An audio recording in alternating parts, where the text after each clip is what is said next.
Bonjour à toutes, bonjour à tous. Ravi de vous retrouver pour cette masterclass de rentrée Up Together. Tout le monde est en train de se connecter. Si vous pouvez me dire dans le chat si vous nous entendez bien. Bonjour, salut Ronan, c'est bon, ça se connecte. Merci, salut Estelle. Alors, on est très heureux de vous accueillir. Surtout tous les nouveaux managers et les nouveaux décideurs RH qui ont rejoint la communauté ou qui sont très curieux de voir ce qui est Up Together pour cette masterclass de rentrée. Justement, alors pour ceux qui ne nous connaissent pas, moi je suis Grégoire Eben, je suis le cofondateur d'Up Together. J'ai la joie d'animer tous les mois des masterclass avec nos mentors comme Anne-Laure. Salut Anne-Laure Nouvion. Bonjour Grégoire, bonjour à tous. Qui va partager avec la communauté aujourd'hui. Donc Up Together, pour ceux qui nous connaissent pas, nous ce qu'on fait, c'est que notre mission, c'est on améliore la qualité relationnelle, rien que ça, dans les entreprises, et on le fait en animant ce qu'on appelle des ateliers de coaching collaboratif, c'est-à-dire qu'on réunit vos collaborateurs, soit les managers entre eux, soit les collaborateurs, pour qu'ils fassent du coaching collaboratif. Donc ils se coachent les uns les autres sur leurs problématiques, qui sont des problématiques concrètes qu'ils sont en train de vivre. Donc, ils vont s'entraîner tous les mois dans le cadre de notre parcours pour résoudre leurs problématiques et surtout être en autonomie et mieux travailler en équipe. Donc, ça, c'est ce qu'on fait. Et donc tous les mois, il y a alors il y a beaucoup de managers maintenant dans la communauté. On entend énormément de sujets et on spot certains sujets quand il y a des hot topics, comme on dit, qui ressortent. On va aller chercher un mentor, un expert pour aller creuser cette problématique. Et un sujet qui est évidemment récurrent dans la vie d'un manager et de son équipe, c'est le stress et la gestion du stress. Et en fait, ce sujet, il est particulièrement important en ce moment dans cette rentrée un peu hybride où les managers doivent naviguer entre reprise par reprise, présentiel, distanciel, avec leurs équipes. Et c'est pour ça qu'on a fait appel là, donc à Anne-Laure Nouvion, qui est neuroscientifique et coach en entreprise, pour nous parler de tout ce qui est comment est-ce qu'on peut gérer son stress quand on est manager et celui de son équipe, parce qu'on pense souvent à soi, mais aussi à son équipe. Comment est-ce que je peux faire de mon cerveau un allié? Parce que le stress, Anne-Laure va nous l'expliquer, c'est aussi quelque chose de naturel qui est ancré en nous. Et juste pour vous sentir moins seul, si tant est qu'il en ait besoin, j'ai repris une étude de la CFDT qui est sortie il y a 2 semaines. Seuls 8% des managers s'estiment tout à fait certains de pouvoir détecter des situations de stress dans leur équipe. Donc si vous n'y arrivez pas, c'est tout à fait, vous êtes dans la norme. Voilà. Avant de passer la parole à Anne-Laure, juste 2 grands temps dans cette masterclass qui va durer jusqu'à 12h45. Tout d'abord, c'est justement comment est-ce qu'on détecte et on prévient ces situations de stress, qui est un peu la base. Et après, comment Anne-Laure va nous partager des outils très concrets, ce qui est un peu la promesse aussi d'Up Together, c'est voilà, de vous accompagner pour vous donner des outils grâce à ces experts pour résoudre ces problématiques. Alors, je te laisse te présenter et puis de partager ta masterclass et tout ce que tu souhaites avec notre communauté. Et n'oubliez pas, il y a un chat, posez vos questions. Anne-Laure et moi, on les prendra au fil de l'eau. C'est une masterclass interactive, donc n'hésitez pas. Anne-Laure, c'est à toi. Oui, alors ça commence bien parce que ça part du milieu, je ne sais pas pourquoi. Je vais les remettre si tu veux pendant que tu te Voilà, présentes. ça y est, c'est bon. Hein. Merci Grégoire et merci à nouveau de m'inviter et puis d'ouvrir le bal, si j'ai bien compris, des masterclass de cette nouvelle année pour Up Together. Bonjour à tous, juste pour vérifier, est-ce que vous m'entendez? Tout le monde m'entend bien? Je vais faire un petit essai si Grégoire m'entend, j'imagine. Ok, super. Parfait, merci. Donc aujourd'hui, je vais vous proposer d'explorer le fonctionnement du cerveau sous l'angle du stress, qui est un enjeu majeur et qui est encore plus majeur depuis la crise sanitaire. Et puis là, comme disait Grégoire, on vit à nouveau quelque chose de différent qui est ce retour au travail et cette hybride, ce travail hybride entre présentiel et télétravail. Avant de rentrer dans le vif du sujet, juste rapidement compléter ce qu'a dit Grégoire sur ma présentation et pourquoi je me permets de vous proposer cette masterclass aujourd'hui. J'aime bien maintenant me présenter avec mes 2 mentors qui m'habitent. Alors, dans le chat, rapidement, reconnaissez-vous? Alors, souvent, on reconnaît très facilement la personne à gauche. J'imagine que vous avez, certains d'entre vous, voilà, on le reconnaît assez facilement, Freud. Et à droite, est-ce que vous arrivez à le reconnaître? Qui est le personnage de droite? Pas d'idée? Je vois que ça commence à taper. Son père. Alors, je ne connais pas le père de Freud. Donc, en effet, à gauche, c'est Freud, à droite, c'est Darwin. Et d'emblée, ça vous donne une idée de ma mixité et mon approche en fait scientifique. Je ne suis pas du tout quelqu'un de dogmatique, je suis vraiment quelqu'un qui va créer des passerelles entre mes deux univers. Il y a l'univers freudien qui est bien sûr la psychologie, l'appareil psychique, où là, je me forme depuis 4 ans à la psychologie clinique du travail. Et depuis une dizaine d'années, donc j'accompagne les entreprises, les dirigeants principalement, mais aussi les professionnels de l'accompagnement dans toute cette notion de changement, de stress, de lâcher prise, des émotions, de la motivation. Et puis, il y a ma casquette darwinienne, hein, donc ce cher Darwin qui a posé la théorie de l'évolution et de la coopération. Et ça, c'est ma première expertise, hein. Je suis docteur en biologie, ancienne chercheure en cancéro, et je me suis réorientée par la suite en neurosciences. Et donc, je propose des passerelles entre ces deux expertises et ces deux mentors. Et je dis souvent qu'un de mes fantasmes intellectuels les plus grands, ça aurait été de faire un souper avec Darwin et Freud. Je pense qu'ils auraient beaucoup de choses à se dire. Ceci étant dit sur ma présentation, donc vous aurez compris que je vais vous proposer des passerelles entre les relations humaines, la psychologie, la psyché et la biologie, la physiologie et le fonctionnement du cerveau. Le plan va être le suivant. Ah oui, on a oublié de poser une petite question en C'est amont. ça, on voulait vous proposer ça pour un peu prendre la température. Je vous propose de regarder dans le chat la question qu'on voulait vous poser. Quand vous pensez à la dernière situation de stress que vous avez vécue, quels sont les 2 premiers mots qui vous viennent? Vous réfléchissez pas, vous les mettez dans le chat. Qu'est-ce qui vous vient? Pour qu'on voit un peu, voilà. Épuisant, Patricia, oui. Ventre et respiration, intéressant. Stop, tunnel, mal au ventre, sueur, mal-être, angoisse. C'est très physique, hein, tout ça Ouais, quand c'est même, très hein. physique, c'est ce que je remarque. Alors, il y a de l'émotionnel, il y a du physique, il y a de l'émotionnel, des yeux figés, ouais, Burn-out, OK. dépassement. Agacement. Alors, c'est super tout ce que vous proposez parce que vous allez voir qu'il y a vraiment quelque chose qui est corporel, hein, le souffle coupé, la fatigue, ouais, perdre pied. Donc ça, c'est une sensation, Stéphanie. Merci pour vos échanges. Le sommeil perturbé, oui, tout à fait.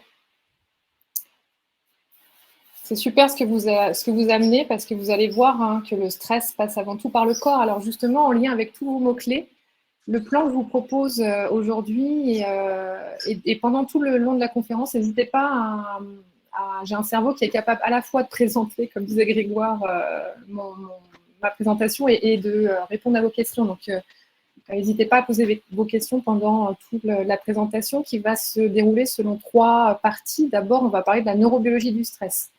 Je vais vous proposer une définition biologique. On va parler de variabilité individuelle et puis qu'est-ce qui se passe dans notre cerveau pour ensuite aller un peu plus dans votre réalité qui est le stress au travail. Vous allez voir qu'il y a une autre définition. Il y a la définition biologique et la définition du stress au travail. On va parler de chronicité du stress qui est bien sûr un des mots de notre société. Hein. Et puis ce qui se passe concrètement dans le corps, pour ensuite vous proposer des antidotes sous l'angle de 2 étapes. La première étape qui est fondamentale, qu'on oublie de temps en temps, qui est repérer, fondamentale avant ensuite la deuxième étape qui est d'agir. Donc voilà le plan. Hop. Donc d'abord la définition biologique. Alors la définition biologique du stress, elle a été proposée par un médecin québécois qui s'appelle Hans Selye, alors S-E-Y-L-E, je ne sais jamais comment prononcer son nom de famille. Et ce médecin québécois a vraiment posé les bases de la définition biologique du stress. Et le stress est défini de la façon suivante. Nous réagissons au stress pour nous adapter et réagir face à des perturbations de l'environnement. Et ça, c'est vraiment la base de comprendre que le stress biologique, il nous protège et il nous prépare. Ça, c'est le stress qu'on va appeler sain, hein, le stress aigu, hein, donc le stress ponctuel, c'est tous ces mots-là. Donc sain, aigu, ponctuel, c'est-à-dire qu'on traverse la route, il y a un klaxon, un coup de klaxon parce qu'on n'a pas vu la voiture, hop, on va réagir. Et par la suite, on vérifiera plus à gauche, à droite. Donc c'est-à-dire ça va nous protéger et nous préparer à un événement futur. C'est vraiment ça à la base, hein, le stress. Comment ça se passe dans notre corps? Il y a 3 grands éléments. Il y a d'abord le stresseur, la réaction et la récupération. Le stresseur, Alors, il y a des stresseurs internes, des stresseurs externes. Stresseur externe, je viens de vous en citer un coup de klaxon. Stresseur externe, ça va être le Covid.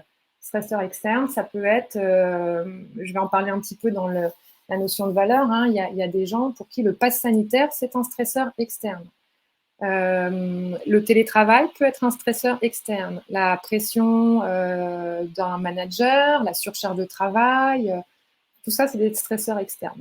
Stresseur interne, ça va être la pression qu'on se met à soi-même. Ça va être l'exigence de travail que l'on a. Ça veut dire que ça va être le besoin de contrôle, ça va être le perfectionnisme. Tout ça, c'est des stresseurs internes. Ces stresseurs, qu'ils soient externes ou internes, ils vont mobiliser des ressources et ça, c'est la phase de réaction. Alors, je vais parler un petit peu plus loin des ressources. Hein. On parle de ressources physiologiques. On va réagir par rapport à ce stresseur. Puis ensuite, notre corps va récupérer. Donc, vous voyez ces trois éléments. Imaginons, donc là, on a un monsieur 1. Voilà la façon de réagir. On va prendre par exemple un stresseur qui est retour au travail, retour en présentiel à 100%. Imaginons ce stresseur-là qui, pour certains, peut être une source de stress, ce retour en présentiel. Le stresseur, monsieur 1, réagit de la façon suivante. Il réagit face au stress, son organisme récupère. Avec le même stresseur, on va prendre un deuxième exemple qui est monsieur 2. Le stresseur n'a pas changé, mais son temps de réaction de stress, donc la mobilisation, la quantité de ressources qui est mobilisée est plus faible et son temps de récupération est plus rapide, ce monsieur 2, pour le même stresseur. On va prendre monsieur... Tu veux intervenir, Grégoire, ou non? Non, ok. On va prendre un monsieur 3. Monsieur 3, face au même stresseur, il réagit comme monsieur 2, donc même mobilisation de ressources. Par contre, il met autant de temps à récupérer que monsieur 1. Et enfin, monsieur 4, lui, il réagit, il mobilise autant de ressources que monsieur 1, mais il met beaucoup plus de temps à réagir. Qu'est-ce que ça vous fait émerger, là, ce premier contact avec nos réactions face au stress? Vous voyez que là, on a 4 exemples différents. Je vois que vous êtes en train d'écrire.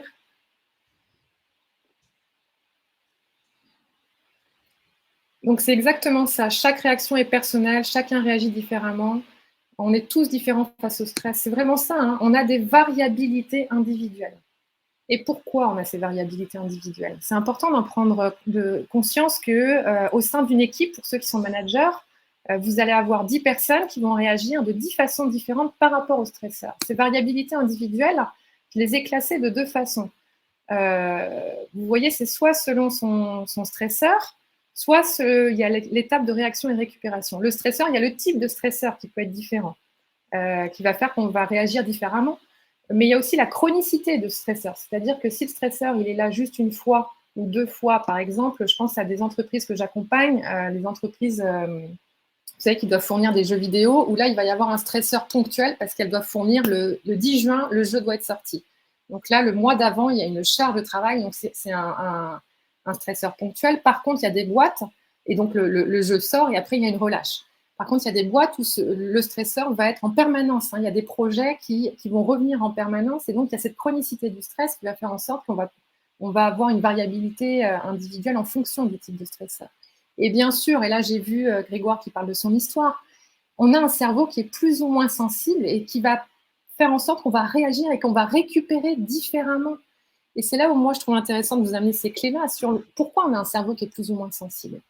Pour ça prend le temps de s'arrêter quelques instants sur ce qui se passe dans le cerveau. Voici un modèle que Paul MacLean, qui est un neurophysiologiste des années 1950, a proposé, qui est il a suivi la théorie de l'évolution de notre cher Darwin et des données de neuroanatomie, et il a proposé que le cerveau humain, le voici, c'est le résultat de la succession de 3 couches, reptilien, limbique, néocortex, qui se seraient succédées au cours de l'évolution. Reptilien, c'est la partie de toutes nos fonctions instinctives et autonomes. C'est dans l'arrière de notre tête, là, c'est au niveau de notre cou. Vous voyez en vert. Collé au reptilien, il y a un bleu clair. Là, je ne vais pas en parler, sachez qu'il existe, le cervelet, mais j'en parlerai pas aujourd'hui. Il est collé entre la partie jaune et la partie reptilienne. Donc, la partie reptilienne, c'est respiration, digestion, pression artérielle, le petit bébé qui a ce réflexe. Grégoire vient d'avoir un petit, là, et c'est une petite fille, hein, je crois, c'est ça? C'est ça. La petite fille qui a ce réflexe de succion, hein, personne ne lui apprend, c'est un réflexe. Toute cette fonction-là que les bébés ont, c'est contenu dans le reptilien.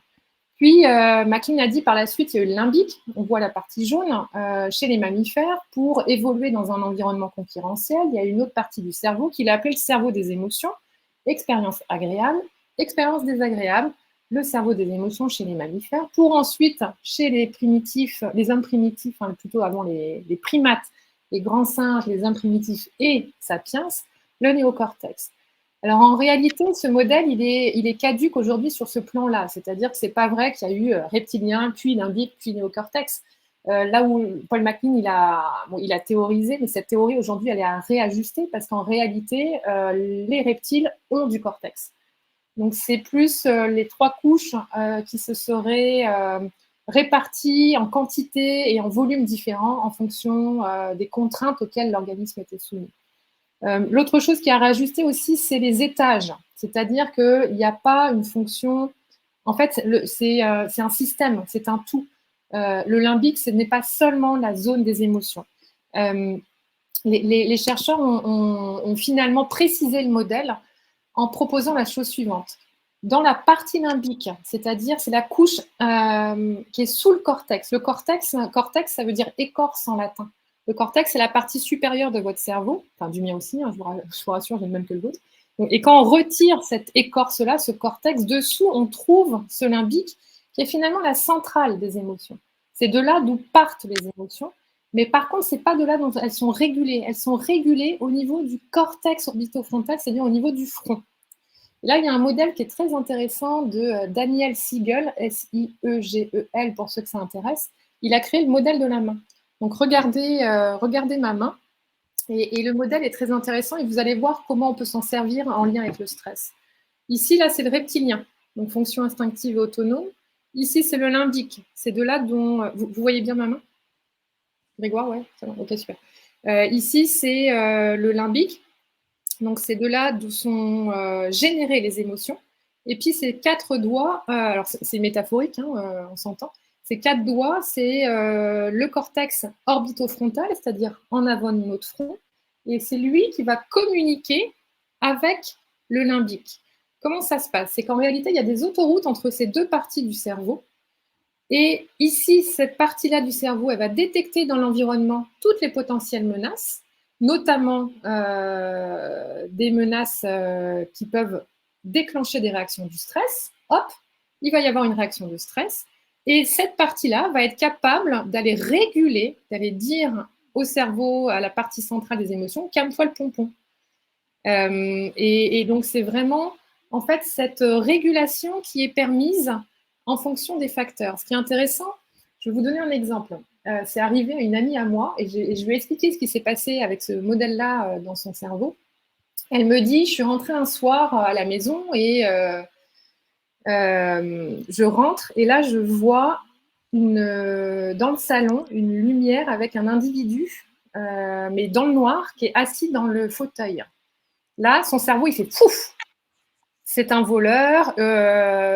Donc, elle a figé. On va le voir. Hein, là, elle a figé. C'est un voleur. Et rapidement, elle s'est dit, il faut que je trouve un objet contendant. Et là, il y a son ado qui allume la lumière, qui fait coucou maman. Et donc là, son cerveau du haut a régulé en disant, mais non, c'est mon ado qui me fait une blague un peu, voilà, une blague. Elle m'a dit une blague à la con pour répéter ces mots. Donc, vous voyez, l'idée, c'est qu'il y a eu vraiment une communication entre je réagis face au stress, face à un agent stresseur, et puis je régule, parce que finalement, ce n'est pas un stresseur. Et c'est ça qui est intéressant, c'est que cette connectivité entre les deux, je m'arrête vraiment un peu là-dessus. Quand je parle de variabilité individuelle, c'est là où on n'est pas tous égaux. Pourquoi? Parce que cette connectivité entre les 2 parties de notre cerveau, elle se construit de 0 à 25 ans. Et particulièrement, il y a des âges critiques. Par exemple, jusqu'à l'âge de 7 ans, nos enfants, ils sont comme ça. C'est-à-dire que jusqu'à l'âge de 7 ans, cette partie du cortex qui régule, elle n'est pas mature. Elle a de la difficulté à communiquer à la centrale des émotions. C'est pour ça que nos petits, jusqu'à l'âge de 7 ans, ils vont passer de j'explose de rire à j'explose de colère à je me mets en larmes et puis la seconde d'après, j'explose de rire. Vous voyez, c'est parce qu'ils sont comme ça. Donc, c'est à nous de les accompagner pour mettre des mots. Donc, on joue le rôle de leur cortex et petit à petit les éduquer à poser des mots, à réguler, à comprendre, à prendre du recul, etc. les personnes qui ont vécu des traumas dans leur enfance, cette connectivité, elle est limitée. Donc, ça va faire à l'âge adulte des personnes qui ont de la difficulté à gérer le stress.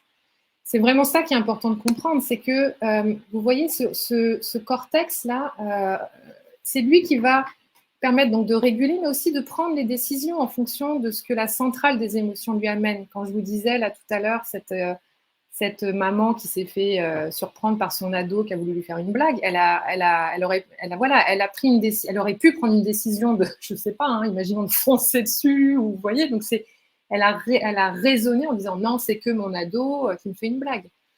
Ce cortex-là, c'est aussi lui qui va développer le sens moral, l'éthique, qui va évaluer l'information sous l'influence de la centrale des émotions, et puis qui va être capable de prendre du recul, de réfléchir.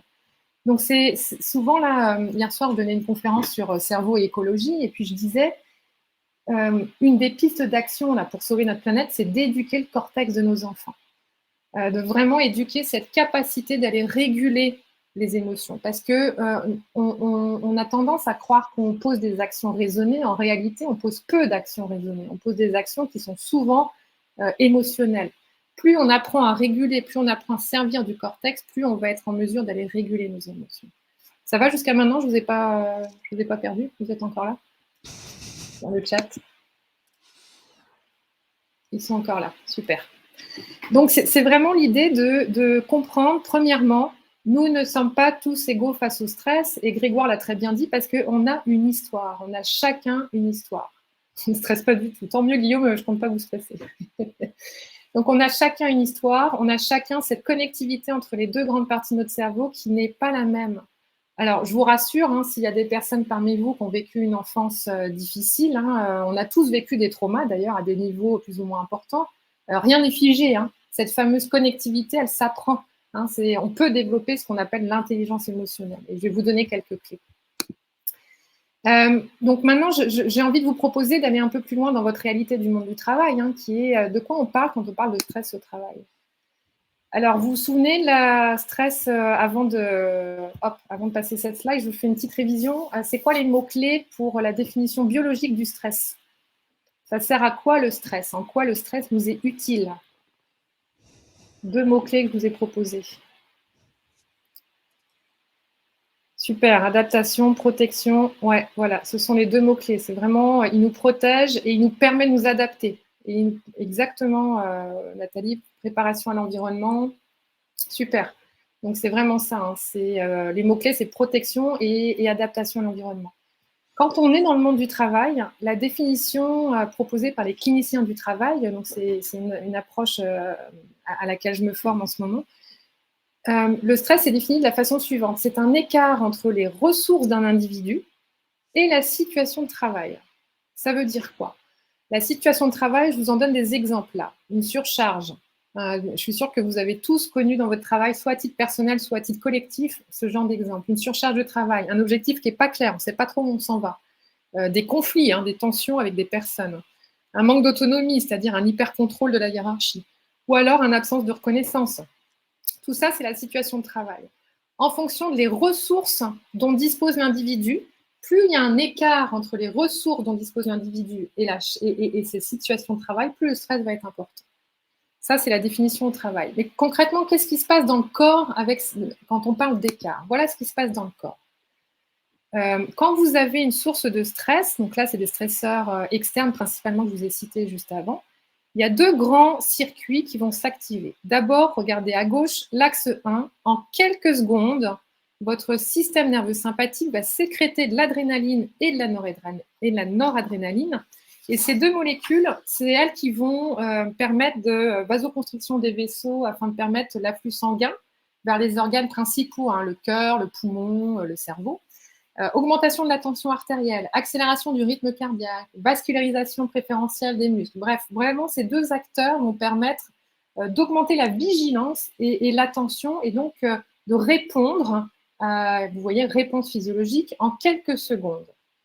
Et puis après, en quelques minutes, un deuxième axe, alors HHS, ça veut dire hypothalamo-hypophyso-surrénalien, exactement, Et là, il y a des molécules, je vais vous épargner le nom des molécules CRH et ACTH, mais il y a le fameux cortisol dont vous avez entendu parler, en quelques minutes, qui est sécrété. Voici ce qui se passe. Le stresseur est capté au niveau du cerveau. Dans ce cerveau, il y a toute une cascade de différentes structures qui vont sécréter différentes molécules. Elles vont communiquer les unes avec les autres jusqu'à ce qu'en jaune, là, il y ait une molécule ACTH qui soit, c'est de l'adénocorticotropine, pour ceux qui veulent savoir, qui va être sécrétée dans le sang. Donc, vous voyez, donc le stresseur agit sur le cerveau, cascade de réactions dans le cerveau avec des hormones qui sont libérées, dont une qui est libérée dans le sang. Une fois que cette hormone est libérée dans le sang, qu'est-ce qui se passe? Ça va au niveau des glandes surrénales. Vous voyez en jaune, là, c'est les glandes surrénales, elles sont au-dessus de votre rein. Alors, il y en a deux, parce qu'on a deux reins. Et donc, cette molécule va stimuler les glandes surrénales qui sont au-dessus de votre rein, et c'est là qu'est libéré le fameux cortisol. Il est libéré dans le sang. Il sert à quoi ce cortisol? Lui, il va permettre la libération de glucose pour mobiliser les ressources nécessaires à une réponse physiologique adaptée. Ce cortisol, qui est le fameux, on entend souvent, hormone du stress, donc je répète, il mobilise, lui, il va libérer le glucose dans le sang, et le glucose est fondamental dans la réaction au stress, ça permet d'aller stimuler les muscles et donc de répondre à une réponse physiologique. Une fois que la réponse physiologique elle a été faite, il y a une boucle de rétroaction qui est captée par une structure clé qui s'appelle l'hippocampe. L'hippocampe va être capable de doser dans le sang la quantité de cortisol et d'envoyer un message à ses copains en disant c'est bon, l'organisme a réagi, vous pouvez arrêter de sécréter vos molécules et donc le système s'apaise. Ça, c'est dans le cas d'un stress ponctuel. Voilà comment ça fonctionne dans votre corps. Sauf que dans le monde du travail, on a souvent des stress aigus, et des stress chroniques. Vous voyez la réaction d'alarme, ça c'est l'axe 1, adrénaline, noradrénaline. Résistance, c'est l'axe 2, cortisol, qui commence à réagir. Sauf que souvent, dans le monde du travail, on a cette chronicité du stress parce qu'il y a en permanence une source de stress qui va se rajouter. Qu'est-ce qui se passe dans votre corps? On reprend ce schéma-là. Là, vous voyez, ça c'est l'idéal quand il y a un temps de récupération suffisant qui permet que l'organisme a tout récupéré. L'hippocampe a dit cortisol, t'en as plus besoin, on arrête tout et le signal la boucle a été apaisée. Sauf que, voilà ce qui se passe en cas, ça c'est le stress aigu. Stress chronique, on a à peine le temps de récupérer que bouf, il y a une nouvelle montée de stress. Hop, il y a une nouvelle montée de stress. Qu'est-ce qui se passe au bout d'un moment? Le corps s'épuise. Cette fameuse boucle de rétroaction ne fonctionne plus. Il y a vraiment l'hippocampe qui est censé calmer la réaction au stress ne fonctionne plus. Il y a une perte de cette capacité d'adaptation. Et donc, l'organisme s'épuise. Le risque, c'est de développer des maladies et ça peut aller jusqu'à la mort. Hein. C'est assez troublant, mais dans les expériences qui ont été faites sur les animaux, il y a des animaux qui en sont morts du stress. C'est important de le savoir. Donc, les conséquences... alors, je vais peut-être vous stresser, là, du coup, avec cette info, mais vous allez voir qu'on peut le réguler. Hein. On va quand même bien terminer. Donc, les conséquences de ce stress chronique, il est de 3 niveaux. Et c'est là où j'ai vu vos mots-clés. Quand on vous a demandé avec Grégoire quels sont vos mots-clés quand on vous parle de stress, vous allez voir que vous allez les retrouver au niveau de ces troubles. Il y a soit des troubles physiques, des troubles cognitifs, des troubles émotionnels. Alors, pour interagir avec vous, donnez-moi des exemples de troubles physiques que vous avez repérés sur vous ou sur votre équipe pour ceux qui sont managers. C'est quoi les troubles physiques? Ouais, tout à fait, les maux de dos. Alors, le sommeil, tu vois, moi, je le mets dans les troubles cognitifs. Les troubles physiques, c'est vraiment ce qu'on appelle les fameuses... les gens qui interviennent là, les maladies tous les problèmes musculo-squelettiques. Hein. C'est vraiment les problèmes de peau, exactement. Les TMS, merci, c'est ça, je cherchais. Troubles musculo-squelettiques, c'est vraiment ça, hein, les troubles physiques. La fatigue, pour moi, c'est troubles cognitifs. Diarrhée, c'est troubles physiques, en effet. Donc, donc là, les troubles physiques, c'est vraiment les douleurs, les maux de tête, les torticolis, les maux de dos, les troubles de l'appétit, les troubles gastro-intestinaux, c'est tout ça. Je vous amène maintenant sur les troubles cognitifs et les maux de... Tout à fait, hein, vous êtes plusieurs à parler de la peau. Troubles cognitifs, donc bien sûr, les troubles du sommeil. Quoi d'autre? Alors, bourdonnement d'oreille, pour moi, ça, c'est trouble physique. Perte de mémoire, trouble cognitif, tout à fait. Concentration, exactement. Appétit, je mets ça dans trouble physique. Le trouble cognitif, c'est vraiment sur la cognition, c'est-à-dire difficulté de se concentrer, perte de clairvoyance, tout à fait. Les troubles de l'attention, les troubles de la mémoire, c'est tout à fait ça. La perte de sens des priorités, exactement. Tremblement, c'est Nadia, ce serait plus les troubles physiques, tu vois. Troubles émotionnels. Quels sont vos exemples de troubles émotionnels? Agressivité, carrément. Peur, ouais. Des pleurs, ouais. Irritabilité, fragilité, plus de sourire, ouais, c'est un très bon point. Donc c'est vraiment ça, l'irritabilité, l'hypersensibilité, la tristesse, le mal-être, la déprime, des rires nerveux, oui c'est vrai, hein, c'est vrai que ça arrive, la colère, la dépression, tout ça c'est les troubles émotionnels. Bon, ben, vous êtes bon dans les repérer déjà les différents types de troubles, les catégoriser, c'est important. Pourquoi je vous propose de les catégoriser? Parce que vous allez voir que je vais aller jusqu'à la notion de burn-out et de dépression. En fait, les trois troubles doivent se retrouver parce que ça peut arriver qu'on ait un trouble physique, mais qu'on n'ait pas forcément un trouble cognitif ou un trouble émotionnel. Dans le cas de burn-out et de dépression, vous allez retrouver ces trois grandes catégories. Donc, c'est important de repérer aussi chez vous et chez vos collègues qu'il y a ces trois catégories qui sont check, check, check. Et là, attention, danger, il y a un risque de burn-out. Parce que l'idée, c'est ça, c'est que c'est des conséquences si on va plus loin. D'un point de vue physiologique, voici ce qui se passe. Altération, alors SI, ça veut dire système immunitaire. Ça va jusqu'à altérer notre système immunitaire. Et là, c'est quoi les conséquences? Notre système immunitaire, il est fondamental parce que, notamment, par exemple, moi qui ai travaillé et que j'ai été chercheur en cancérologie, le système immunitaire est un des moyens de réparer les cellules cancéreuses qui, chaque jour, on a, alors je ne veux pas vous faire peur, hein, mais soyez conscients qu'on a une capacité de réparer toutes les cellules cancéreuses qui, chaque jour, se présentent à nous. Et on a ce système de réparation qui est notamment au niveau d'un système, au niveau de l'ADN, mais dont le système immunitaire aussi participe à notre système de réparation. Et c'est quand le système est altéré que là, il peut y avoir, alors je ne dis pas que c'est une ligne directe, mais il peut y avoir, oui, avec plaisir, Sébastien, tu m'appelles quand tu as besoin d'un message réconfortant. Mais il peut y avoir, quand le système immunitaire est altéré, un réveil d'un foyer cancéreux. Et c'est pour ça que moi, je faisais un lien indirect, mais presque direct finalement, entre stress et cancer. Il y a de plus en plus de liens maintenant, parce qu'il y a ce système immunitaire qui est altéré. Donc c'est là, je fais une petite parenthèse où moi, je bondis dans le traitement de la crise sanitaire. Je ne veux pas rentrer dans les débats. Mais il y a quelque chose que je trouve qui n'a pas été suffisamment mis de l'avant, c'est dans la prévention de notre système immunitaire et comment renforcer notre système immunitaire. Hein, dans la prévention, ça me paraît fondamental parce que voilà, le stress et l'alerter en permanence, ça fragilise notre système immunitaire et donc on choque plus que le Covid, quoi. Ouais, c'est fin de la parenthèse. Et les autres conséquences, c'est aussi ulcération de l'appareil digestif. Hein, c'est là où on va voir apparaître je trouve pas le mot là, au niveau de l'estomac, là, je trouve plus le mot. Des abcès? Des abcès, je trouve plus le mot. Bref, des ulcères. Il y a un autre mot que je cherche. Des ulcères. Il y a un autre mot que je cherche.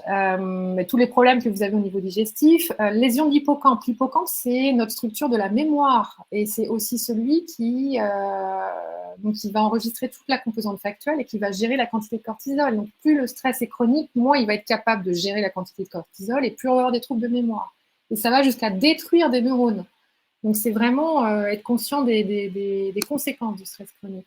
Et alors, les conséquences, on l'a vu, hein, vous avez été plusieurs à proposer ces conséquences-là, hein, désorganisation, répétition d'erreurs, difficulté de concentration, troubles de la mémoire, nervosité, émotivité, irritabilité, et ça va jusqu'à dépression, fatigue, troubles du sommeil et les troubles psy, ça va jusque-là. Alors, maintenant qu'on sait ça, là, je vais prendre le temps, et pour une fois, Grégoire, je vais peut-être être en avance, j'ai tellement speedé, mais au moins, on prendra le temps d'échanger. Je vais passer un peu de temps sur, maintenant, qu'est-ce qu'on fait avec tout ça? C'est ça qui nous intéresse. Comment est-ce qu'on fait? Non, mais hyper important de comprendre, c'est clair, Anne-Laure, et merci pour, parce que je pense qu'aussi pour que dans la durée, on puisse identifier ce stress et après se l'approprier et être en autonomie dans nos gestions, faut le comprendre, c'est fondamental. Et c'est vrai que le gros sujet de nos managers, c'est comment moi je gère mon stress mais aussi comment je gère le stress de mes équipes en tant que Ouais. manager, en tant que leader, en tant que manager coach. Comment je peux, moi, mieux accompagner ça, le détecter et après mieux accompagner. Donc, c'est pour rebondir sur ce que dit Grégoire, il vient d'introduire là, cette partie où je vais vous proposer maintenant ce que j'ai appelé les antidotes au stress sous deux étapes. D'abord repérer et ensuite agir. Repérer. Pourquoi c'est essentiel de repérer? Ça va vous paraître évident. Hein. Ben, c'est de faire intervenir à temps. Je vous parlais de prévention.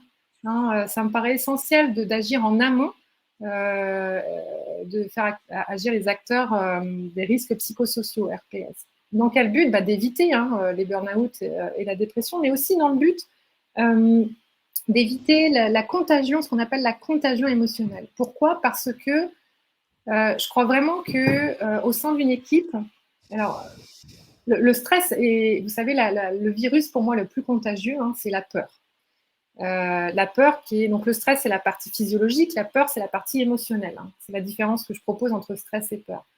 Mais la peur qui est donc va déclencher une réponse physiologique qui est le stress, elle est très contagieuse au sein d'une équipe.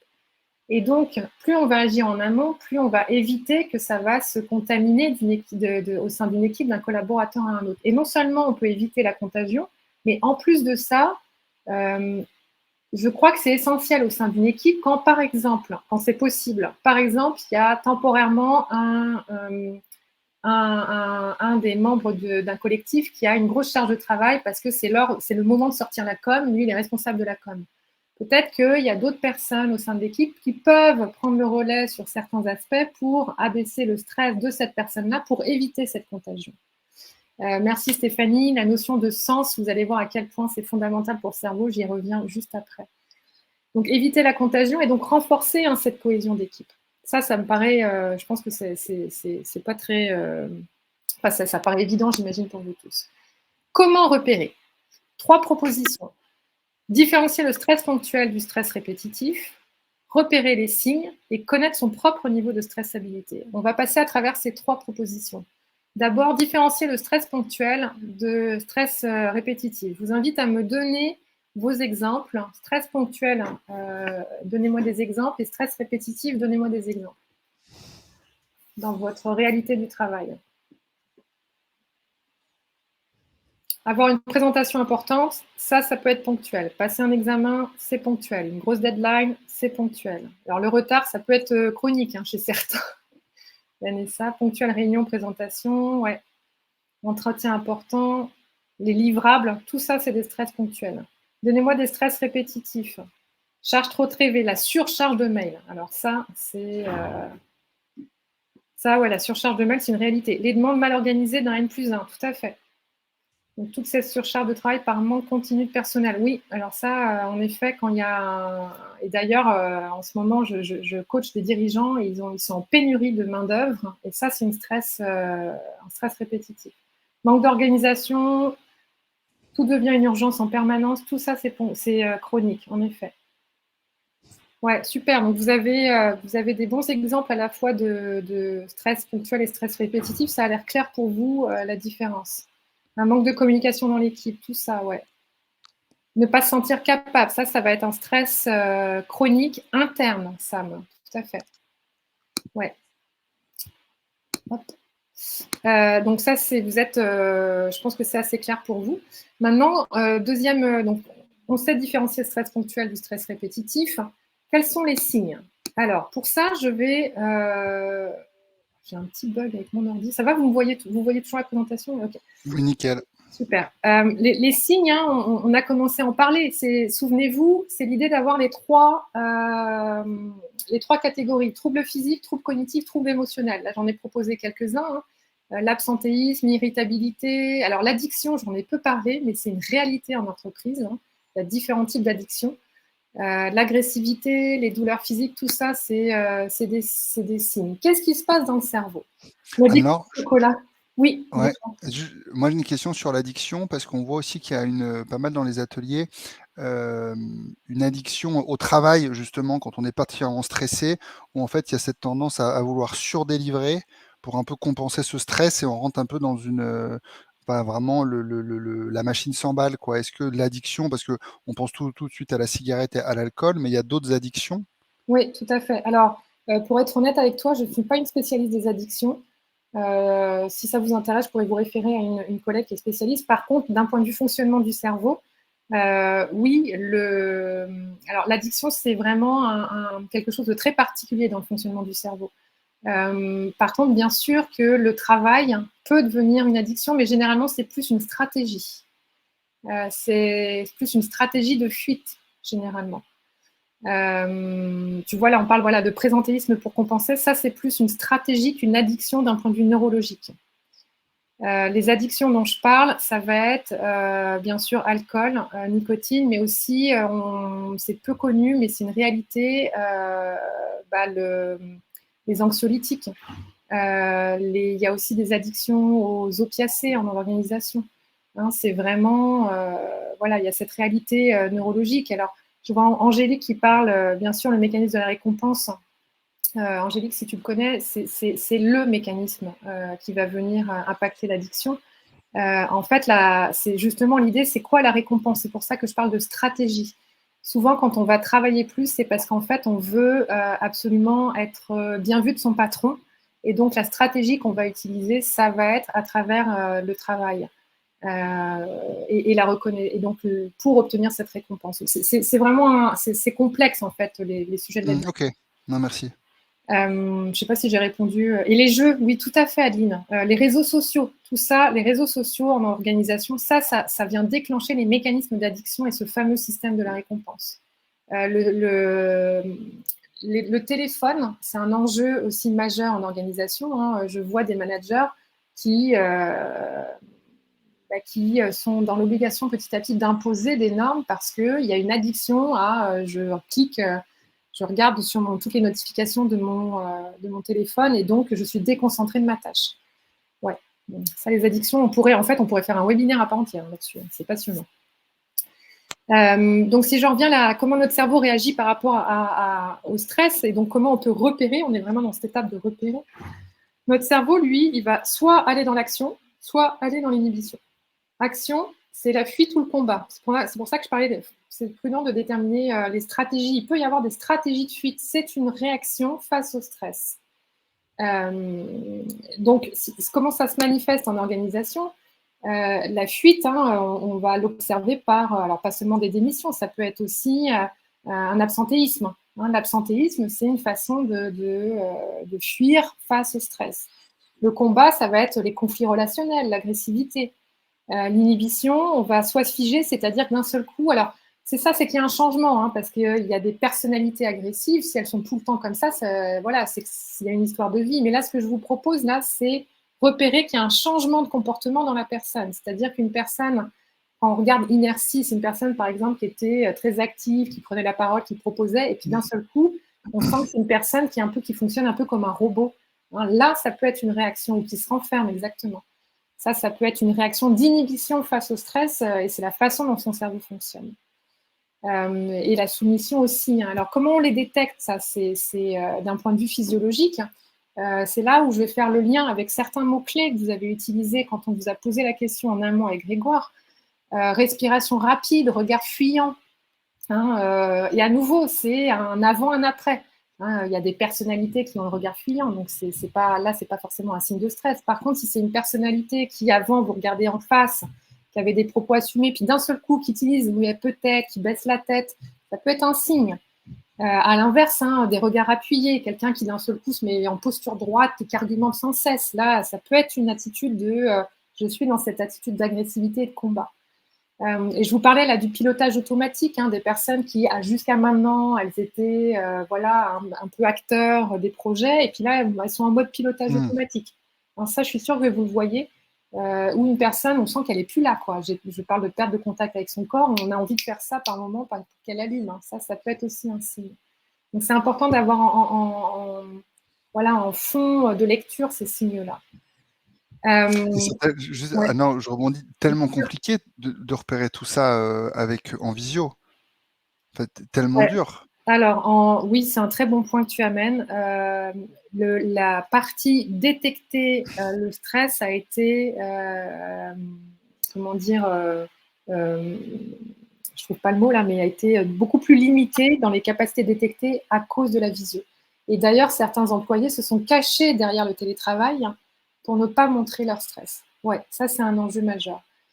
Donc là, l'option possible dans les pistes d'action que je vais vous proposer après, là, c'est de proposer un cadre de sécurité. Vous allez voir que je vais parler de cadre de sécurité pour proposer des temps d'échange avec les employés pour aller plus loin dans être capable de repérer les signes qui sont moins visibles à travers la visio. C'est une réalité. Ça a été un enjeu majeur, en effet. Merci de me compléter là-dessus. Oui, Stéphanie, bien sûr qu'il y a certaines personnes qui vont cacher son stress en jouant un rôle et peut-être parce qu'elles-mêmes n'en ont pas conscience. Et c'est aussi pour ça que je parle de connaître, point 3, son propre niveau de stressabilité. Donc là, on va s'arrêter un petit instant. Je vais vous proposer un petit jeu pour détecter votre propre niveau de stressabilité. Et c'est quelque chose que je viens de créer qui s'appelle l'indicateur de stress que je vous invite à utiliser avec vos équipes. Vous allez voir que c'est très puissant. Donc l'indicateur, ah oui, avant, tiens, maintenant que j'en parle, on va passer tout de suite. Donc l'indicateur de stress, je reviendrai sur la diapo juste avant après. Là, vu que je viens tout de suite de vous parler de l'indicateur de stress. Alors, je vous invite à tous à prendre un papier-crayon. Papier-crayon. Et puis à noter, alors je vous ai proposé ces sphères de vie. Il y a la sphère, là sachant que ces sphères de vie, vous pouvez, on va les faire comme ça, mais après vous pouvez les adapter. Il y a la sphère personnelle, il y a la sphère santé, la sphère famille, la sphère amis, la fameuse sphère travail pour laquelle on est là, mais vous allez voir que les autres sphères, elles viennent impacter la sphère travail, et la sphère argent, c'est-à-dire perso, ça va être vous avec vous-même.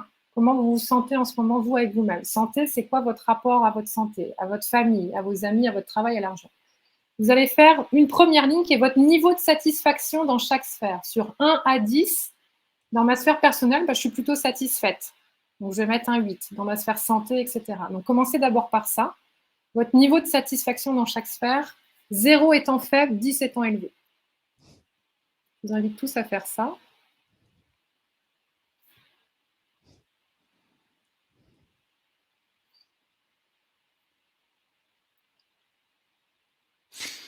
Juste pour le niveau de stress, par exemple, perso ou santé, c'est que tu peux donner des exemples, des questions qu'on pourrait se poser pour alors, mettre un... je ne suis pas encore passée au niveau de stress, au niveau de satisfaction pour le moment. J'arrive sur le niveau de stress. Si vous êtes peut-être déjà, comme Grégoire, vous avez déjà carburé. Remplissez d'abord le niveau de satisfaction. Est-ce que c'est OK pour tout le monde, l'étage niveau de satisfaction sur 0 à 10?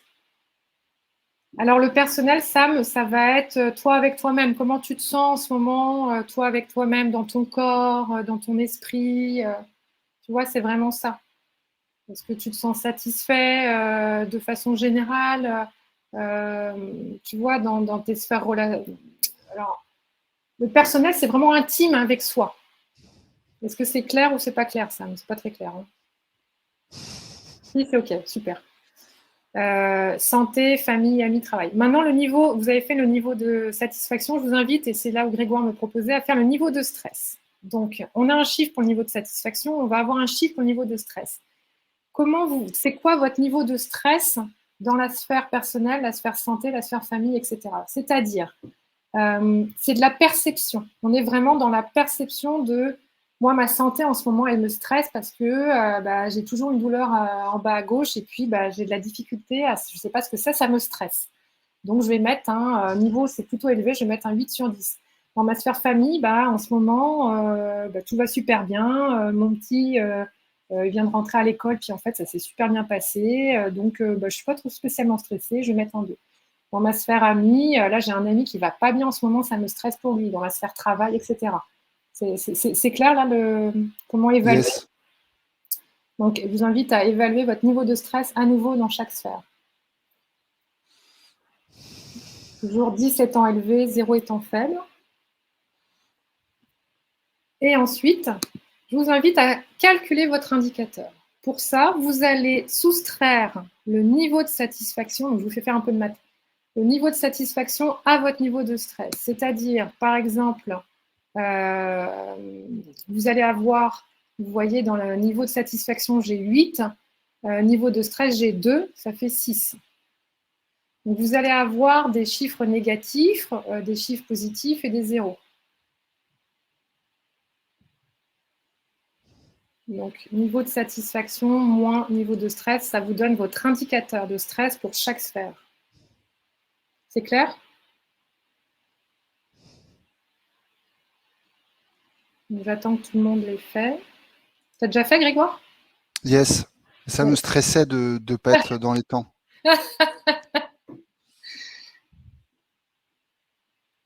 Tout le monde, vous êtes OK, tout le monde? Est-ce qu'il y en a qui ont besoin de précision?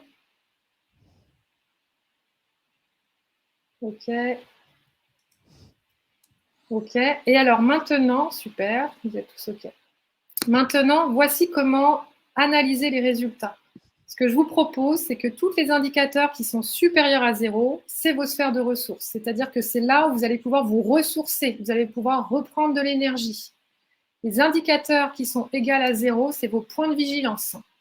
Et les indicateurs qui sont négatifs, c'est là où il y a des actions qui sont à mettre en place parce que c'est là où le stress prend le dessus.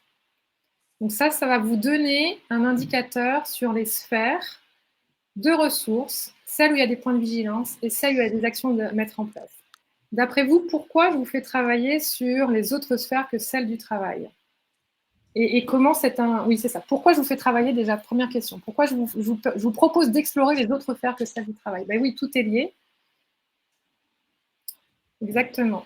Et c'est aussi, merci, je ne vois plus passer la Catherine ou je sais plus Angélique, c'est pour identifier aussi les ressources. Parce que, et pour choisir ses batailles, elles sont où mes priorités?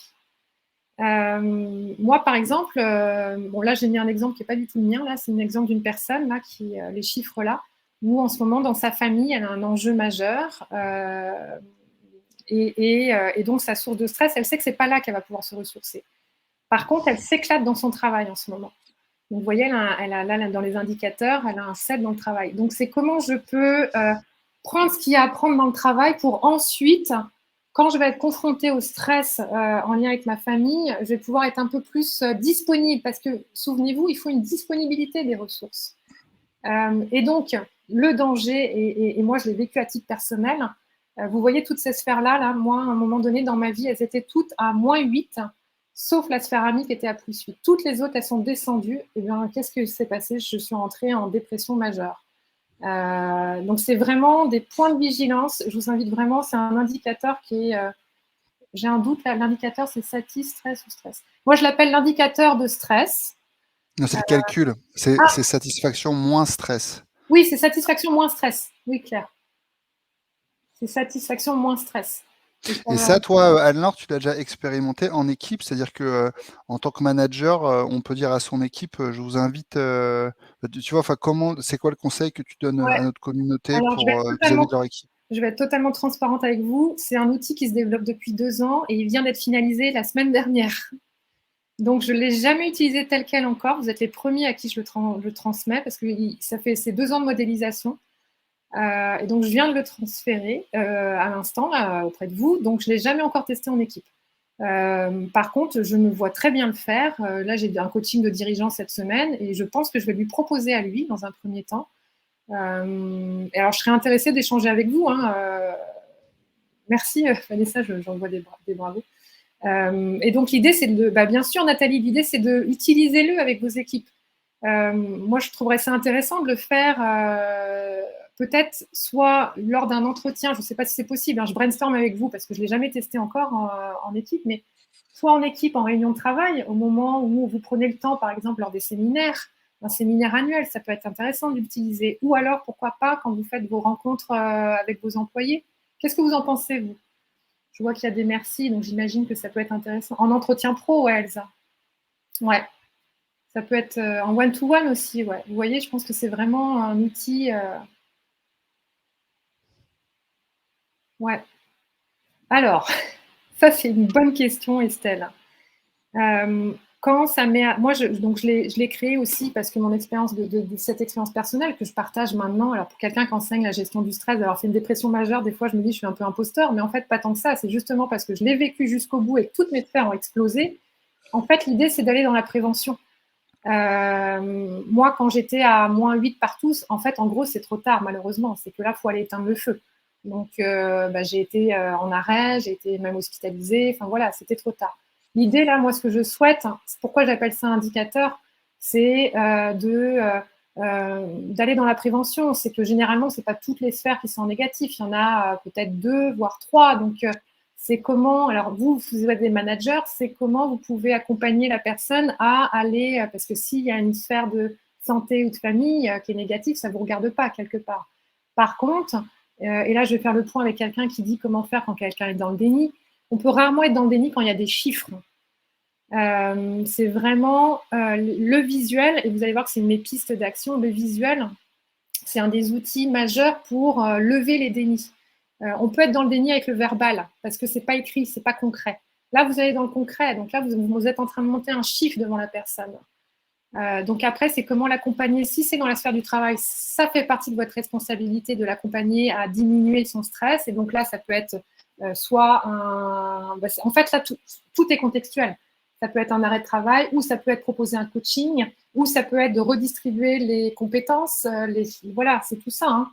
Et là, je vois l'heure qui passe parce que j'ai envie de vous proposer les autres clés, là, justement, qui vont permettre de répondre à ça, si vous êtes OK. Je ne vois pas pourquoi on ne se note pas sur le perso. Si, on se note sur le perso. Tout à fait, Estelle. Hein, on se note aussi sur la sphère perso. Hein. On pourrait se donner une note générale sur quelle est notre... Oui, pourquoi pas. Oui, pourquoi pas donner une note générale. Après, je ne l'ai jamais fait. Bah, oui, il faut voir, faudrait voir. Et Aline, pas forcément, hein, pas forcément parce que tu vois, alors quand je dis pas forcément, c'est que ça peut être bien sûr une conséquence à long terme, mais il peut arriver qu'il y ait une maladie qui arrive alors que toutes les autres sphères allaient bien, tu vois. Donc c'est ça l'idée. Je fais un peu le timekeeper, Anne-Laure, pour qu'on arrive aussi sur toutes les belles pistes d'action pour agir. Il nous reste 15 petites minutes. Ouais, et du coup, ça y est, je vais reprendre du retard. Alors, donc, on va passer dans l'action. Maintenant que vous avez cet outil-là, quoi faire avec mes collaborateurs? Ça va être la première exploration. Et puis, qu'est-ce qui dépend de moi dans cette situation? Et ça, c'est fondamental en tant que manager, en tant que DRH. Il y a des DRH parmi nous, en tant que dirigeant, parce que tout ne dépend pas de vous. Et là, il y a la fameuse question, on en a un peu parlé avec Grégoire, du fameux lâcher-prise. Sauf que lâcher prise, c'est un concept un peu galvaudé. Hein, et là encore, c'est tout un webinaire qui serait intéressant sur la notion de lâcher prise, mais je vais quand même l'aborder un tout petit peu dans qu'est-ce qui dépend de moi. D'abord, quoi faire avec mes collaborateurs? Je reprends ce fameux cerveau-là, avec les 2 grandes parties. Je vous propose ma métaphore qui est d'utiliser finalement ces 2 grandes parties comme 2 pilotes. En fait, on a à bord d'un vaisseau qui a 2 pilotes. Il y a le pilote qui protège.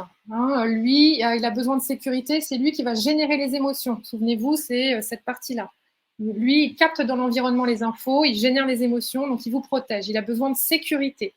Le pilote exécutif, lui, qui va répondre pour aller réguler, souvenez-vous, prendre du recul, prendre des décisions. Lui, son besoin dans la vie, c'est de créer du sens et de la cohérence. Je vais répondre au pilote protecteur, mais pour passer à l'action, j'ai besoin de savoir pourquoi j'y vais. Il faut que ça soit cohérent. Donc, c'est les 2 grands pilotes, finalement, qui nous guident, hein, ces 2 grandes parties du cerveau. Donc, la première chose aussi que j'ai envie de vous allumer là, dans ce modèle-là, à nouveau, c'est une métaphore. On est à bord d'un vaisseau qui a 2 pilotes. Pour avancer, qu'est-ce que ça prend? Ça prend de la communication entre nos 2 pilotes. Nos 2 pilotes doivent se coordonner, c'est-à-dire qu'il doit y avoir un équilibre entre le sens et la sécurité. Ça veut dire quoi, cette affaire-là? Le sens. Le sens, c'est vraiment, premièrement, donner du sens et de la visibilité. Ça veut dire quoi? C'est décrire les livrables attendus. Ça veut dire expliquer les processus de décision. Ça veut dire préciser les limites de décision. C'est tout ça, donner du sens. Il arrive souvent en entreprise qu'il y ait des... Pourtant, ça paraît évident. Hein, il y a qu'un d'entre vous qui a parlé de sens. C'est une évidence, mais par moments, ce sens-là, il est mal ou mal donné hein, dans ces livrables attendus. C'est le fameux SMART. Hein, si vous connaissez ce SMART-là. Et puis le sens, Anne-Laure, on pense souvent au sens, aux missions de nos entreprises, mais c'est simplement le sens de la tâche que je te demande de faire. Exactement. Ou le sens de ce que je fais, à quoi va-t-elle servir? Ça peut être aussi bête que ça, mais c'est important. Tout à fait. L'utilité de l'action, tout à fait. Et puis, c'est aussi clarifier les règles et les enjeux. Ça veut dire quoi? C'est les règles de fonctionnement de l'entreprise. Il faut les clarifier. Par moments, ce n'est pas clair. les règles de fonctionnement, les règles aussi relationnelles, hein, comme par exemple refuser la violence ou refuser, il y a des actions contre la discrimination, c'est tout ça, d'aller clarifier ces règles. Les enjeux des différents projets, utiliser des visuels, ça donne du sens. Notre cerveau d'adulte, et je précise d'adulte parce que les enfants c'est différent, mais notre cerveau d'adulte est un cerveau avant tout visuel. Il a besoin, et vous voyez l'indicateur, c'est là où je crois qu'il est très puissant, on donne des chiffres, on ne peut plus nier là que ok, je suis à -5 dans la sphère famille, il faut que je pose une action. Hein, utiliser des visuels. Ensuite, sécurité, la deuxième partie de notre cerveau, ce pilote protecteur. Là, c'est vraiment donner ce fameux créer cadre de sécurité, qui est une sécurité psychologique. Comment se sentent les employés? Est-ce qu'ils se sentent en sécurité? Alors, sécurité clairement physique, mais aussi relationnelle, émotionnelle. Et pour ça, il y a cette idée de développer la culture émotionnelle. Alors là, c'est en train d'évoluer, mais pendant très longtemps, les émotions, elles étaient dévalorisées dans notre société. Et encore plus dans le milieu du travail, où il y avait vraiment des croyances qui sont du genre non, mais les émotions, elles ne sont pas là. C'est pas la place, et je l'entends encore. Alors, je suis d'accord qu'il y a cette frontière à établir entre la sphère privée et la sphère travail. C'est fondamental. Et d'ailleurs, le télétravail, ça a été un des enjeux majeurs parce que cette frontière est devenue très floue. Et ça a créé une source de stress dans cette frontière qui n'existait presque plus. Par contre, oui, cette frontière, elle est importante, mais ça ne veut pas dire que les émotions ne doivent pas faire partie de la sphère travail. C'est OK de dire ce qu'on ressent, c'est OK d'informer sur la façon dont on vit, d'exprimer ses colères, parce que sinon, plus on va étouffer nos émotions, plus vous allez voir, c'est comme une cocotte minute, ça finit par sauter. Donc ça, c'est vraiment l'idée de les exprimer et de dire ce qu'on pense à un moment donné. C'est aussi important en tant que manager, d'informer sur. Alors, j'ai parlé d'informer sur les modalités de transformation, ça veut dire quoi? Et là, je vais faire un lien avec développer la culture émotionnelle de l'entreprise. C'est aussi, donc bien sûr, prévenir de ce qui se passe en fonction de ce qui est possible. Il y a des tout ne peut pas se dire, mais exprimer ce qui se passe, ce qui est en jeu, et autoriser le je ne sais pas. S'autoriser aussi à parler de, écoute, là, oui, en ce moment, il y a une zone de stress. Mais moi non plus, je n'ai pas l'info et ça me stresse aussi. C'est aussi OK de partager en tant que manager, d'être congruent aussi avec soi-même. Et je parle aussi de vérifier la cohérence parce que là, on en a parlé un tout petit peu avant. Grégoire a parlé de donner du sens à la tâche. Il arrive qu'il y a ce qu'on appelle une dissonance cognitive, c'est-à-dire qu'entre ce que notre collaborateur sait faire et ce qu'on lui demande de faire, c'est quoi l'écart qu'il y a? C'est important qu'il y ait un écart un petit peu plus au-dessus, c'est-à-dire entre ce qu'il sait faire, ses compétences et sa tâche, il faut que ça soit un tout petit peu au-dessus pour le stimuler. Si c'est en dessous, on est dans le bore-out, il y a un risque d'ennui. Donc, si c'est trop élevé, ça crée de l'insécurité et zone de stress. Donc, c'est vraiment cette zone-là, tâche versus compétence. Et donc, justement, si c'est trop élevé, être attentif au risque de suradaptation. Là, ça crée du stress et ça crée de l'insécurité. Et le pilote protecteur, boum, il se réveille. C'est clair ce que je vous dis là? Ça va? Moi, je trouve ça clair et ce que je me dis, je me mets dans la peau des managers Up Together et c'est aussi quelque chose donc qu'on est en mesure et qu'il est nécessaire de demander à son N+1 pour ne pas être stressé soi-même. C'est aussi important que tout ça, la culture émotionnelle, informer sur la transfo, vérifier la cohérence, voilà, donc c'est aussi notre job de manager opérationnel ou de demander à nos N+1 ses retours. Ouais, tout à fait. Tout à fait. Ben oui. Et le dernier point, et non le moindre, je vous ai parlé du pilote protecteur, besoin de sécurité, du pilote exécutif, besoin de sens, mais notre cerveau, il a aussi besoin de plaisir. Sinon, on va dans le bore-out. On parle de plus en plus de bore-out. Il faut être attentif à l'ennui. Est-ce que le niveau de compétence, il est en dessous de la tâche de mon collaborateur ou de moi-même? Je peux m'enquiquiner au quotidien. C'est aussi important de valoriser les échecs. Pourquoi? Parce que sinon, le cerveau se fige. Le cerveau apprend par essai-erreur. Et on est dans une société, là, j'ose espérer, je crois que c'est en train de changer, mais où les échecs ne sont pas du tout valorisés. Moi, je reviens de 15 années d'expatriation au Canada. Là-bas, quand on passe un entretien d'embauche, une des questions de l'entretien d'embauche, c'est racontez-moi vos échecs et si vous n'êtes pas capable de dire comment vous vous êtes cassé la figure et ce que vous en avez appris, c'est un point négatif. Donc, c'est important d'aller valoriser les échecs et qu'est-ce qu'on en apprend et comment on peut rebondir dessus. Bien sûr, besoin de reconnaissance du travail bien fait. C'est fondamental de reconnaître ses collaborateurs et de maintenir ce climat agréable. Donc ça, c'est quoi faire avec mes collaborateurs. Mais qu'est-ce qui dépend de moi dans une situation de stress? C'est aussi important de savoir, vous, là, qu'est-ce qui vous appartient? Une autre question, finalement, qui revient au même, c'est la même chose. Donc, qu'est-ce qui dépend de moi? C'est qu'est-ce qui est en mon pouvoir? 3 pistes. Repérer ce qui m'appartient de ce qui ne m'appartient pas. Il y a des choses, par exemple, si vous avez un employé qui se fout une pression, qui est dans l'hyper-performance, qui est... voilà, il est possible qu'il y a des choses qui ne vous appartiennent pas et que ce soit des enjeux à lui. Par contre, vous pouvez lui proposer un accompagnement, que ce soit individuel ou collectif, pour dire, voilà, ça, il y a peut-être quelque chose à faire pour vous. Et puis, dernier point, et là, je sais peut-être que je n'aurai pas le temps d'explorer, Grégoire, tu vas me le dire, mais c'est d'équilibrer aussi entre le dirigeant qui tranche et le dirigeant coach. Pourquoi je parle de ça? C'est que, alors, on a beaucoup démocratisé la bienveillance, mais je trouve que par moment, on va utiliser la bienveillance, donc le dirigeant qui devient coach. Il y a un glissement qui est en train de se produire que je trouve très dangereux. Vous n'êtes pas des psys et ce n'est pas votre rôle. Votre rôle, c'est aussi de trancher par moment. Moi, il m'arrive de voir des managers qui se sont formés au coaching et du coup, qui deviennent un peu les psys de leurs collaborateurs et qui, de temps en temps, oublient la posture de « j'ai aussi une boîte à faire tourner ou une équipe à faire tourner et donc je dois trancher ». Donc, c'est cet équilibre entre votre posture de dirigeant qui tranche, pardon, et le dirigeant. Et en plus de ça, Sandrine, bien évidemment, un coach n'est pas un psy. Et le dirigeant coach. Alors là, j'avais plusieurs slides sur dirigeant coach, mais je crois qu'on va peut-être pas les passer parce que on n'a pas le temps. Écoute, il nous reste 5 minutes. Comme on a pris les questions au fil de l'eau, vas-y, on peut les explorer pendant. Ouais, vas-y, pendant 5 minutes. Alors, et si vous avez des questions, je vous invite à les mettre dans le chat. Alors, qu'elles traitent des aspects de dirigeant coach ou d'autres sujets de la masterclass, allez-y, c'est maintenant. Ouais. Alors, bien évidemment, là, je vois qu'il y a une différence entre coach et psy. Moi, je suis coach professionnel depuis des années et j'apprends à être psychologue depuis 4 ans. Donc, je suis la première à être très, très précise dans la frontière entre le coaching et la psychothérapie.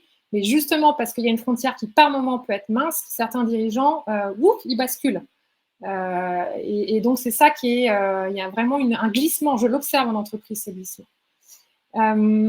Dans la posture du dirigeant coach, là, je vous ai proposé 5 pistes. 5 pistes, installer un langage transformationnel, se mettre en harmonie, ça c'est la synchro, utiliser une position relationnelle stratégique, c'est la fameuse position basse, miser sur la coopération et devenir écologiste. Et donc c'est vraiment l'idée, alors un langage transformationnel, éviter les pollutions. Je crois qu'il est plus intéressant pour le cerveau d'utiliser un langage moteur qu'un langage que j'ai appelé un langage frein. Par exemple, on parle beaucoup dans notre société, regardez la dernière piste, la geste barrière. Moi, j'aurais préféré qu'on parle de geste protecteur. Il y a vraiment l'idée en entreprise de... parce que geste barrière, ça va activer le pilote protecteur et ça peut déclencher du stress, alors que geste protecteur, ça va rassurer, et ça donne du sens. Remplacer essayer par faire. Essayer, c'est une stratégie de fuite. Quand vous-même, je vous invite à vous observer, quand vous-même vous dites « je vais essayer d'aller faire les courses ce soir après le boulot », c'est parce qu'au fond de vous, vous savez que potentiellement, vous voulez vous laisser l'option de ne pas y aller. Le terme « essayer », c'est vraiment qu'on se donne une option de ne pas y aller. Donc ça, je vous invite à être prudent au terme « essayer ». Donc par exemple, quand vous allez dire à votre collaborateur « non mais essaye là essaye de… » je ne sais pas qu'est-ce que je pourrais vous dire, je n'ai pas d'exemple là. Essaye de faire la présentation en 3 diapos que tu dois présenter lundi matin. Si vous lui dites essayer, vous lui laissez l'option potentiellement qu'il va en faire 10. Alors que je t'invite à faire la diapo la présentation en 3 diapos. Là, on est plus dans l'injonction, vous voyez. C'est vraiment un langage qu'on appelle un langage transformationnel. Et là encore, on pourrait passer une journée entière là-dessus. Se mettre en harmonie, verbal et non verbal, ça c'est... l'idée d'utiliser un langage qui est le plus proche de la réalité. Et le plus proche de la réalité, c'est le langage sensoriel. Et ça, les politiques et les médias l'utilisent très bien. Le langage sensoriel, c'est d'utiliser les sens. Les sens, c'est soit d'utiliser le mode visuel, le mode auditif, les modes kinesthésiques. Et l'idée, alors là, c'est pareil, pour ceux qui ont été formés au manager coach, j'imagine que vous avez exploré ces 3 modes. c'est comment je peux me synchroniser au mode qui est en face de moi. Si par exemple, il y a une personne qui regardait à gauche, qui vous dit « je vois ce que tu veux dire », et que vous lui dites « non, non, mais attends, on n'est pas du tout sur la même longueur d'onde », vous êtes dans deux canaux différents, ça peut créer un manque de communication. Si vous vous mettez sur le même canal que votre collaborateur, la communication sera plus fluide. Et c'est de l'apprentissage, ça. Hein. C'est vraiment des pistes que je vous balance comme ça, mais c'est apprendre toutes ces pistes-là. Troisième, utiliser une position relationnelle stratégique, ce qu'on appelle la fameuse position basse. Là, c'est comment je peux laisser mon collaborateur j'allais dire, lui faire croire qu'il est en position haute. Par moment, c'est un peu ça qu'il faut faire. Il ne s'agit pas de la manipulation, c'est juste que comment, pour gonfler la reconnaissance de mon collaborateur, comment je peux de temps en temps lui faire croire que c'est lui qui mène le projet alors que je sais très bien en arrière que c'est moi qui vais le guider. Et c'est vraiment cette idée-là de donner la responsabilité, d'autonomiser. Hein. C'est ça la position basse. Et la position basse, elle est aussi directement en lien avec négocier plutôt qu'imposer. Ça veut dire quoi? Négocier plutôt qu'imposer, c'est cette idée du win-win. Hein, là aussi, j'imagine que vous avez déjà vu passer ça. Hein, notre cerveau plus le cerveau de mon collaborateur plus, c'est-à-dire la position haute, ça va être à gauche. Hein. C'est que c'est moi qui domine. Alors par moment, et c'est là où je vous dis, quand on doit trancher, c'est important aussi d'aller, je tranche. Mais ça ne veut pas dire que je me mets en position haute par rapport à l'autre qui, lui, sera en position basse. C'est vraiment trouver cet équilibre de coopération. Qu'est-ce que toi, tu gagnes à faire cette action et qu'est-ce que moi, je gagne à faire cette action et je vois passer des gens qui connaissent l'analyse transactionnelle. Oui, tout à fait, hein, on est là-dedans. Et dernier point, et là, je vais terminer là-dessus, je vous invite à devenir des écologistes. Alors, ça veut dire quoi? Hier, je donnais Tu es en campagne pour la présidentielle, ouais, Anne-Laure? C'est ça, j'ai vraiment l'impression. Non, mais je suis très impliquée dans le mouvement citoyen, à titre de citoyenne dans l'écologie du monde du vivant. Et un de mes engagements, c'est aussi d'utiliser la professionnelle que je suis, et notamment le fonctionnement du cerveau, pour comprendre l'écologie. L'écologie, vous savez, l'étymologie du mot écologie, c'est logos et oikos, je ne me souviens plus, ça veut dire science de l'habitat. La science de l'habitat, et donc ça passe d'abord par soi-même. Quand je vous dis de devenir des écologistes, c'est qu'est-ce qu'il y a en arrière des comportements de mon collaborateur? Qu'est-ce qu'il y a en arrière de mes comportements à moi? Comment je peux prendre soin de moi? Comment je peux prendre soin d'abord de moi et du système dans l'objectif d'avancer sur un projet? C'est vraiment ça l'écologie. C'est, vous savez, la métaphore dans l'avion de quand on est dans l'avion et qu'on a les indications de sécurité, les consignes de sécurité, on va nous dire de porter le masque à oxygène soi-même avant de le donner à ses enfants. C'est ça, devenir écologiste. C'est comment je peux d'abord porter le masque pour moi-même, repérer mon propre niveau de stress, m'apaiser moi-même, être au clair avec moi-même pour ensuite apaiser le système et accompagner mon équipe. C'est vraiment là-dedans que je vous invite à cultiver son jardin intérieur. Oui, tout à fait. Voilà, 45. Alors, et deux petites questions top, justement, et je pense que ça reboucle bien avec l'écologie. C'était Patrick qui nous demandait quid de la méditation pour nous aider en tant que manager? Oui, alors chez certains, elle sera très efficace. Chez d'autres, en fonction de là où vous en êtes dans votre vie, elle peut créer à la limite de la culpabilité parce que j'y arrive pas. Donc, je vous invite à l'explorer. Ça peut être très intéressant. Et en même temps, si ça marche pas, c'est OK. Il y a des moments où il y a d'autres approches, et notamment la cohérence cardiaque que Elsa vient de donner. La cohérence cardiaque, moi, à un moment donné, la méditation, j'y arrivais plus. J'y arrivais plus parce que voilà, c'était trop. Il y avait, au niveau de l'attention, j'étais plus capable. Par contre, je suis allée dans un espace de cohérence cardiaque. Je vous invite à expérimenter et à taper sur le net cohérence cardiaque.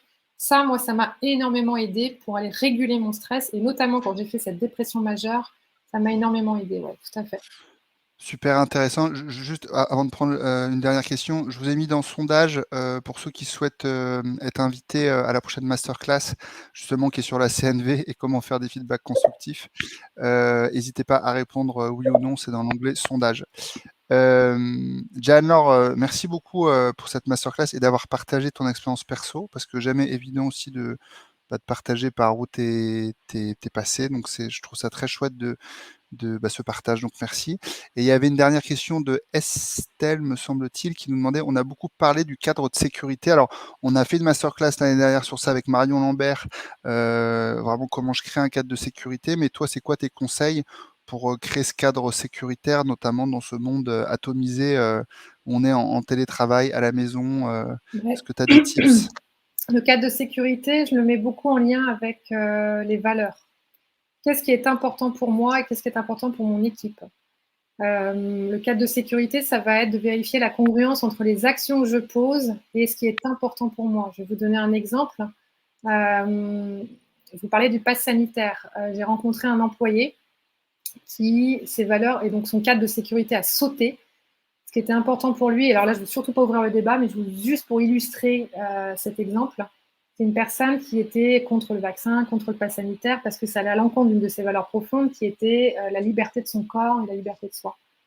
Or, cette personne était employée dans une grande compagnie de train, que je ne peux pas la citer, et était amenée à devoir contrôler les passes au tout début, là. Et en fait, elle posait une action qui allait à l'encontre d'une de ses valeurs et ça a pété son cadre de sécurité parce que incongruence et cette personne est partie en burn-out. Ça, c'est un exemple de cette notion de congruence, de cadre de sécurité pour soi et pour son équipe. Et c'est un exemple. Et ça donne une piste déjà pour moi qui est fondamentale. Dernière question et après on vous laisse partir déjeuner. Tu connais le petit rituel Anne-Laure, c'est si tu avais un seul et unique conseil à donner à nos managers pour limiter leur stress et ceux de leurs collaborateurs, quel serait-il si tu devais leur dire ça en une phrase ou deux?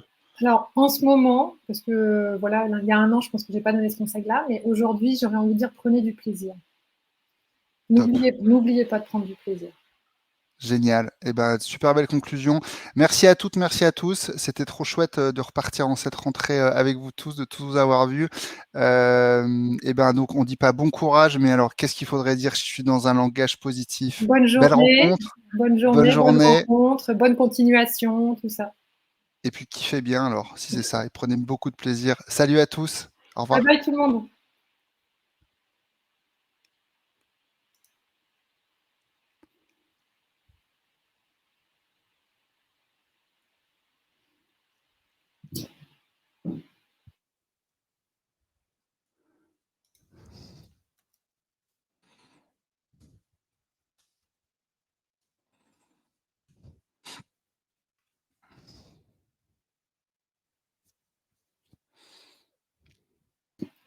Grégoire, est-ce que tu veux qu'on se parle une minute ou je sais pas si t'es encore là?